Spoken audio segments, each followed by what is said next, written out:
Comment faire pour mieux protéger notre corps du vieillissement? Précédemment, on a parlé de grandes notions autour du cancer.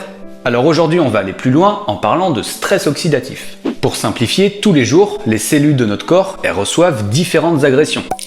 Pollution, stress, tabac, alcool, activité physique intense, exposition au soleil, paracétamol. Ça crée des radicaux libres qui sont des atomes très instables.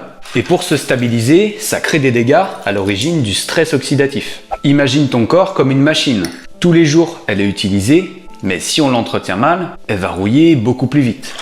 C'est le principe du stress oxydatif. Si tu viens pas huiler pour le bon fonctionnement de la machine, ça s'encrasse. Heureusement, le corps est bien fait et dispose de deux grandes capacités pour lutter contre le stress oxydatif. Le système antioxydant enzymatique, naturellement produit par notre corps. On est équipé de ce qu'il faut pour gérer un minimum. Par exemple, via la superoxyde dismutase, qui a aussi besoin de minéraux comme le zinc pour fonctionner correctement.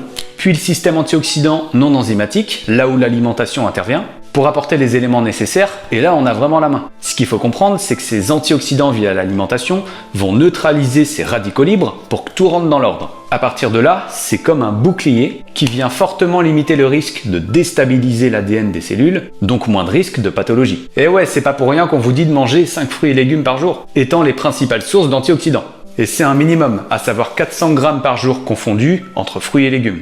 Déjà, il y a certaines vitamines qui ont ce pouvoir, comme la vitamine C, kiwi, agrumes, poivrons, fraises. On a également le bêta-carotène, notamment dans tout ce qui est orange, patates douces, abricots, carottes, butternut, potimarron, ou encore le lycopène à travers la tomate et ses dérivés. La vitamine E qu'on retrouve surtout dans le gras, comme les huiles végétales. Pourquoi les huiles végétales sont les pires pour ta santé? L'avocat, les oléagineux comme les amandes ou encore les noix. Il y a même les polyphénols qui ont encore des sous-familles, comme les puissants pigments anthocyaniniques qu'on a dans les myrtilles ou encore les raisins. D'autres choses qu'on pense pas forcément, thé, café, épices, les herbes aromatiques, le cacao. Les fibres des aliments, elles sont aussi liées à des polyphénols, donc le règne végétal, il est au top.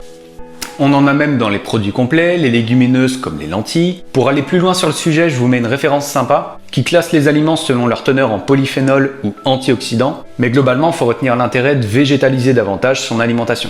N'hésite pas à partager pour me soutenir et on se retrouve bientôt, c'était Landry.